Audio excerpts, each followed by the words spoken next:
Hello students, today I am going to discuss about life around us which are related to class 6. Dear student, आज के इस video में हम लोग life around us के अंतर्गत प्रॉपर्टीज ऑफ लिविंग थिंग्स के बारे में डिटेल कर रहे थे। प्रीवियस वीडियो में हम लोग living things non living things के बीच में डिफरेंशिएशन किया था, उसके बाद उसके प्रॉपर्टीज को देखना शुरू किए थे, जिसके अंतर्गत हम लोगों ने structural organisation in the living things को देखा था, जो मतलब सभी सजीव प्राणियों की शारीरिक बनावट किस तरह की होती है, कैसे वे लोग अपने जैसे जीवों का निर्माण करते हैं। तो उसमें हम लोग एक पॉइंट देखे थे, cell, tissues,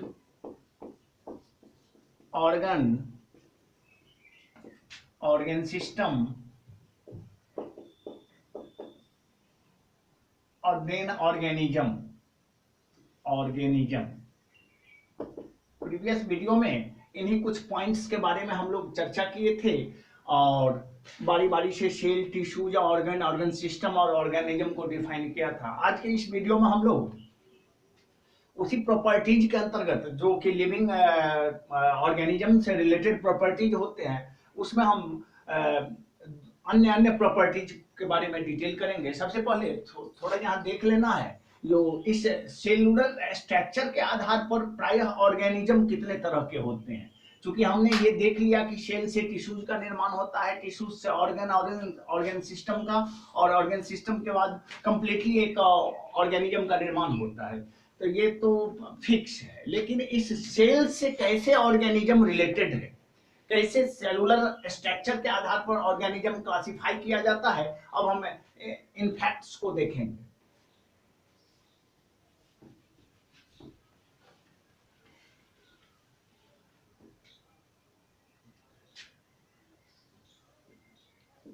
Based on cellular structure, organisms are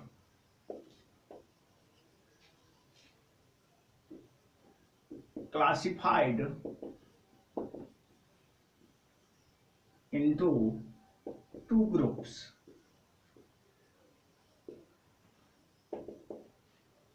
कोशिकीय संरचना के आधार पर, जैसा कि हम लोग अभी डिटेल किया है, सेल से टिश्यू, टिश्यू से ऑर्गन से ऑर्गन सिस्टम, और then it forms a complete organism. तो कैसे उस सेल से ऑर्गेनिज्म का निर्माण होता है और किस तरह के ऑर्गेनिज्म बनते हैं, उन्हीं फैक्ट्स को इस वीडियो में हम लोग सबसे पहले देखेंगे। तो based on cellular structure organisms are classified into two groups. उसमें हम लोग पहला देखेंगे unicellular organism. The organisms which are made up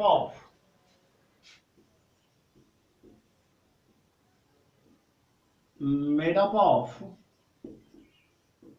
only a single cell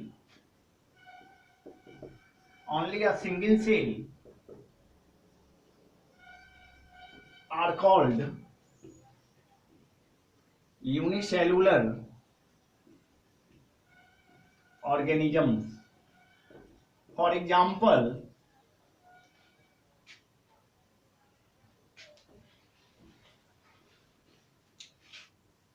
example, amoeba, bacteria, paramecium, evelina, etc. ये कुछ एक यूनिसेलुलर ऑर्गेनिजम्स होते हैं जो अपने लाइफ एक्टिविटीज को चलाने के लिए सिर्फ सिंगल सेल की जरूरत होती है, और सिर्फ उन्हीं एक कोशिका के द्वारा जो है वो अपना सारा लाइफ एक्टिविटीज को क्या करता है, कंप्लीट करता है। डियर स्टूडेंट, यहाँ एक जानकारी लेना जरूरी है कि सभी प्रकार के जीव जो सेलुलर बेस्ड होते हैं, जो सेलुलर स्ट्रक्चर के आधार पर क्लासिफाइड किए जाते हैं, वो सबके सब सिंगल सेल से ही बने होते हैं। लेकिन एक डिफरेंशिएशन है यूनिसेलुलर और मल्टीसेलुलर में, जो कि सेल डिवीजन का डिफरेंशिएशन होता है। यूनिसेलुलर में किसी तरह का कोशिकीय विभाजन नहीं होता है, वही मल्टीसेलुलर ऑर्गेनिज्म में कोशिकीय विभाजन की क्रिया होती है, जिसको हम सेल डिवीजन करते हैं। बार बार सेल डिवाइड होता जाता है, जिसका परिणाम होता है कि वह यूनिसेलुलर मल्टीसेलुलर में कन्वर्ट कर जाता है। वहीं इस तरह के यूनिसेलुलर ऑर्गेनिज्म जैसे कि अमीबा, बैक्टीरिया, पारामीशियम इग्लिना, ये सब है, इस सब में किसी तरह का सेल डिवीजन नहीं होता है। परिणाम ये होता है कि ये सब के सब सिर्फ सिंगल सेल से ही अपने लाइफ एक्टिविटीज को क्या करते हैं, चलाते हैं। अब हम देखेंगे multi cellular organism. Multi cellular organism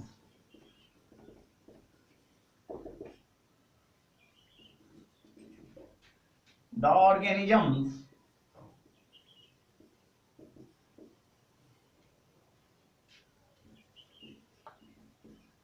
which are made up of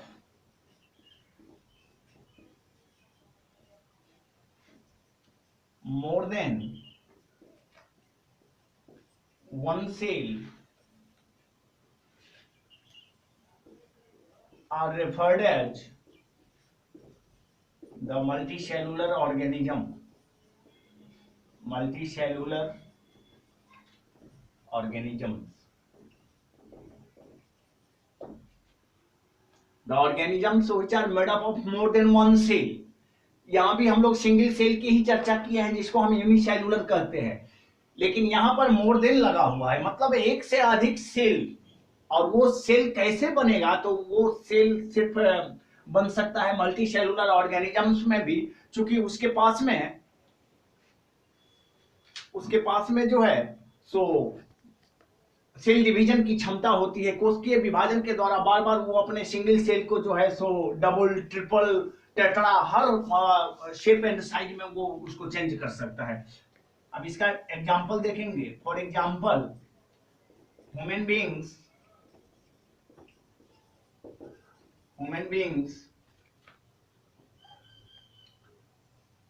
animals, insects, etc. ये सब के सब मल्टी सेलुलर ऑर्गेनिजम्स कहलाते हैं। डियर स्टूडेंट, ये आपका स्ट्रक्चरल ऑर्गेनाइजेशन था लिविंग ऑर्गेनिज्म का। अब हम नेक्स्ट प्रॉपर्टीज को जो देखेंगे, उसमें देखना है कि each and every living organism need food and nutrition for their survival. सभी सजीव प्राणियों को अपने लाइफ साइकिल, अपने लाइफ एक्टिविटीज को चलाने के लिए भोजन और न्यूट्रिशन यानी कि पोषण की जरूरत होती है। तो हम इस प्रॉपर्टीज को डिटेल करेंगे।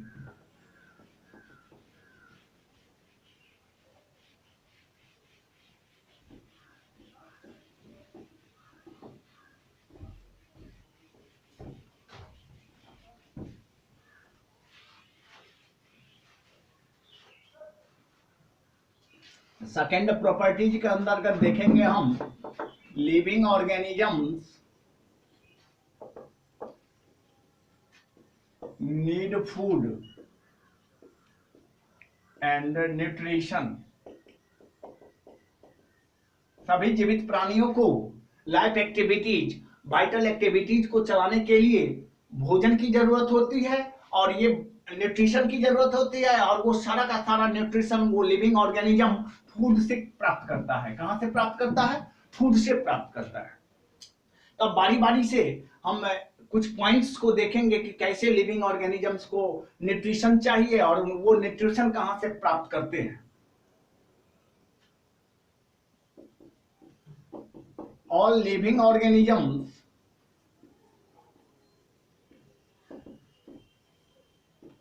need food to obtain energy, to grow and to repair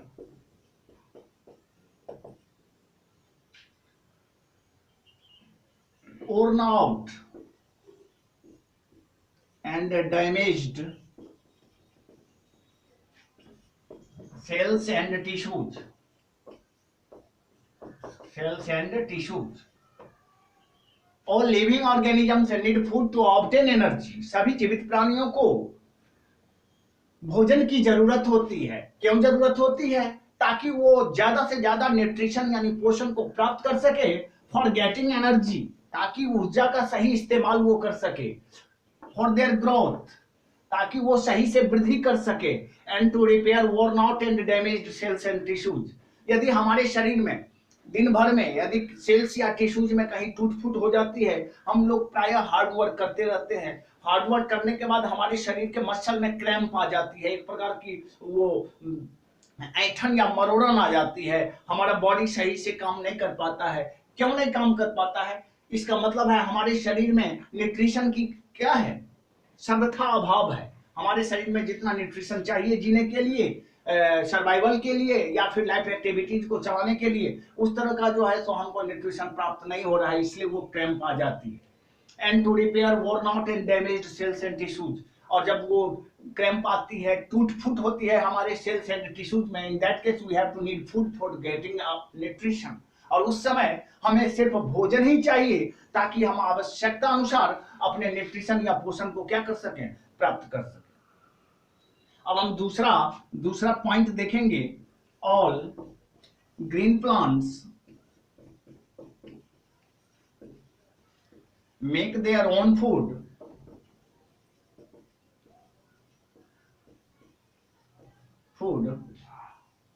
by the process of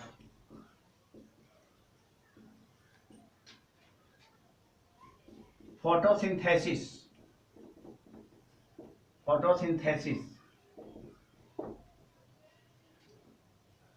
So these green plants are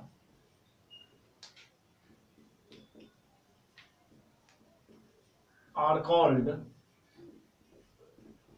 autotrophs और producers.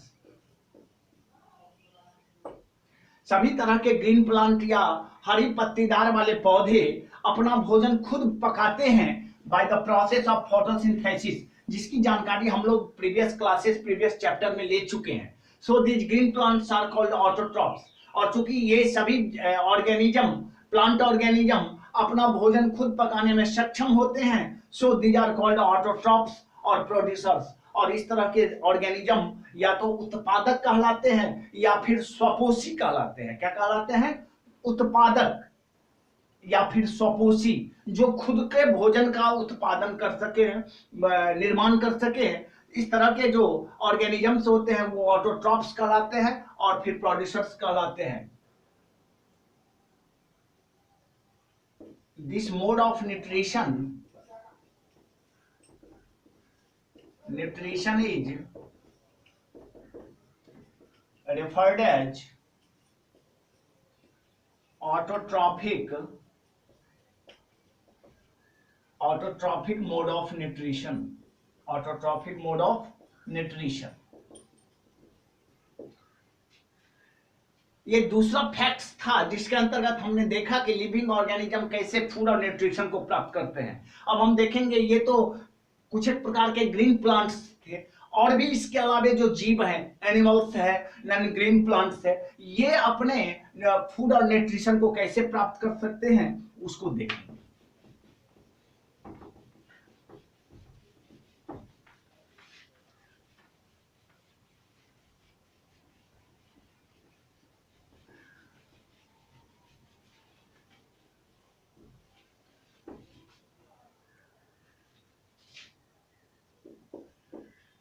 All non-green plants and animals are not capable of preparing their food.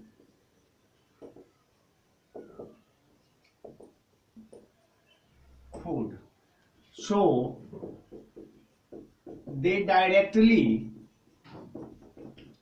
or indirectly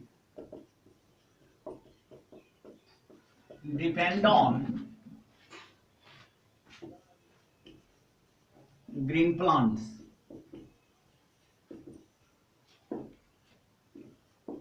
Such mode of nutrition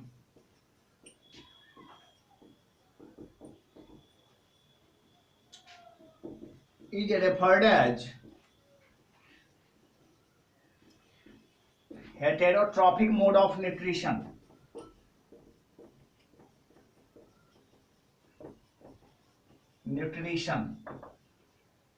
And such organisms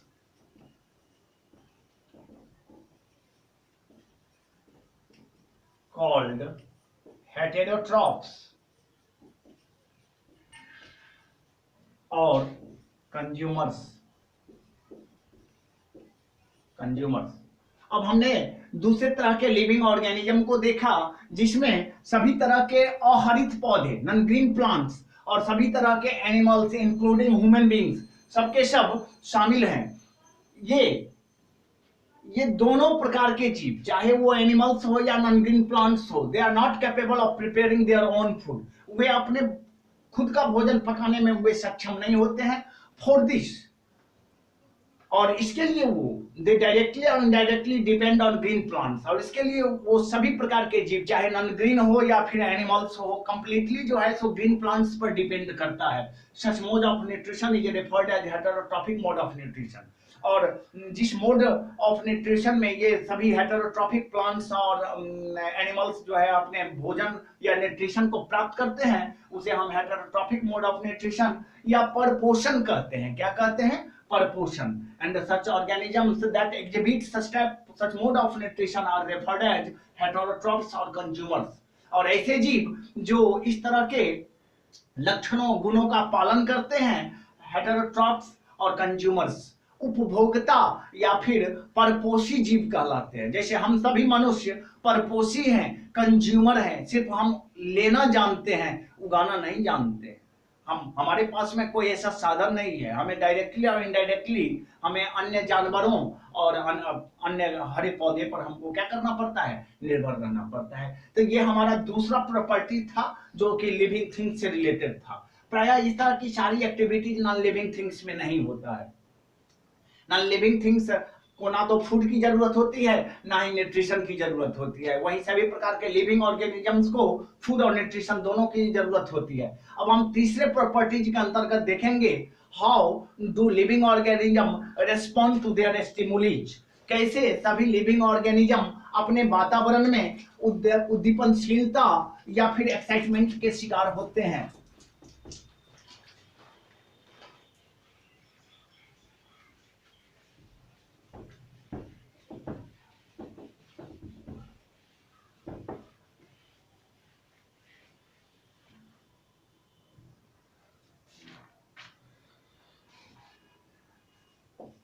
अब तीसरे properties के अंतर्गत हम लोग देखेंगे all living organisms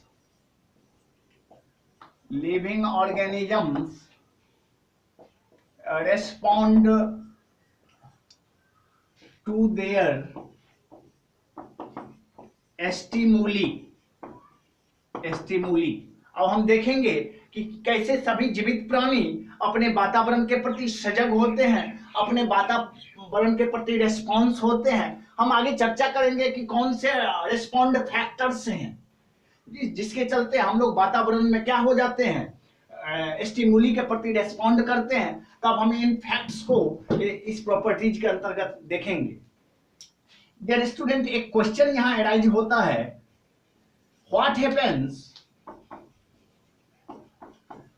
happens if a person touches a hot iron rod or a pan? क्या होता है यदि किसी दिन कोई व्यक्ति गरम छड़ को या फिर तस्तरी को अपने नंगे हाथों से क्या करता है? छू देता है। क्या उसका रिजल्ट होगा? डियर स्टूडेंट, किसी दिन यदि हम अपने नंगे हाथों से गरम लोहे के रॉड को या फिर तवा को या पान को या कढ़ाई को, किसी भी वस्तु को हम, लेकिन वो गर्म होना चाहिए, अगर हम छूते हैं तब हम पर क्या रिएक्शन होता है? किसी दिन हम साइकिल से वॉक कर रहे हो और सामने से कोई गाड़ी आ रही है जिसकी लाइट अचानक हमारी आंखों पर पड़ती है और हमारी आंख चौधिया जाती है, कुछ एक क्षण के लिए हमारी आंखों से वो रोशनी गायब हो जाती है और हम एक्सीडेंट के भी शिकार हो सकते हैं। ऐसी स्थिति बन जाती है। क्या कारण है? क्यों हमारी आंख चुंधिया गई? क्यों हम गर्म बर्तन के पास में अपने हाथ को ले गए और अचानक से अपने हाथ को हमें क्या करना पड़ता है? खींचना पड़ता है। ये कुछ कारण है जो सिर्फ लिविंग ऑर्गेनिजम्स के पास में ही होते हैं, जिसको हम रेस्पॉन्ड टू स्टिमुली कहते हैं। हम पत्थर को आग में डाल देंगे, पत्थर पर कोई प्रभाव नहीं पड़ेगा, क्योंकि पत्थर एक क्या है? लिविंग की नॉन लिविंग। तो हम कहेंगे पत्थर या स्टोन जो है सो नॉन लिविंग है और उस पर किसी तरह के स्टिमुली का प्रभाव नहीं पड़ता है। तब हमारे सामने में जो क्वेश्चन है, what happens if a person touches a hot iron rod और अ पान, तो इसका रिजल्ट होगा, हम इसके आंसर में कहेंगे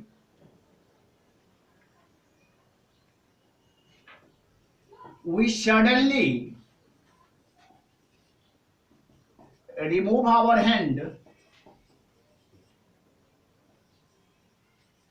we suddenly remove our hand as a reaction,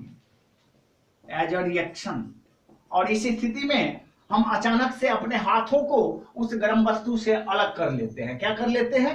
अलग कर लेते हैं। डियर स्टूडेंट, यहां टच जो है, छूना जो है, हमने छुआ, वो क्या है? और गर्म रॉड और ये पान क्या है? Here the hot rod or a pan shows stimulus,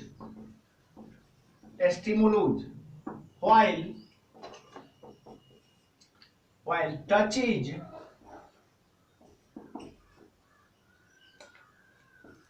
a respond,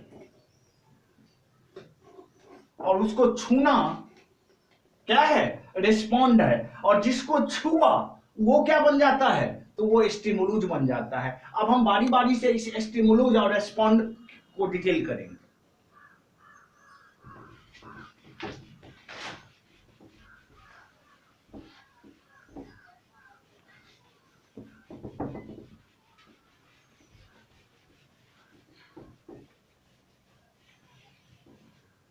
stimulus,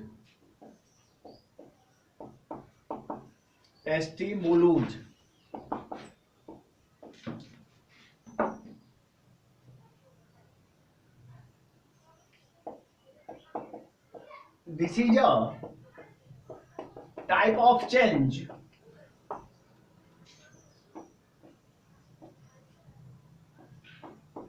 in the immediate environment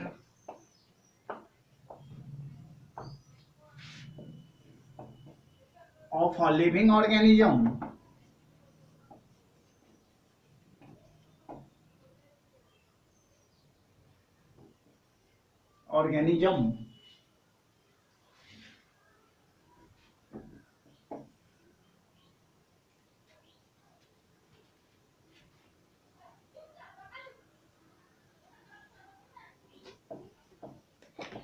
which produces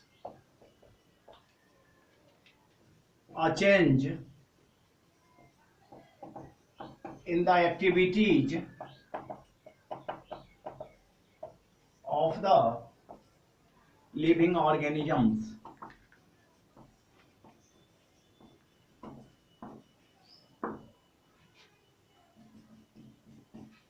Respond. अब हम देखेंगे स्टिमुलस के बाद रेस्पॉन्ड को। This is the reaction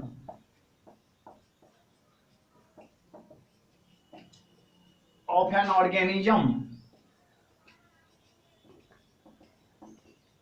to the stimulus.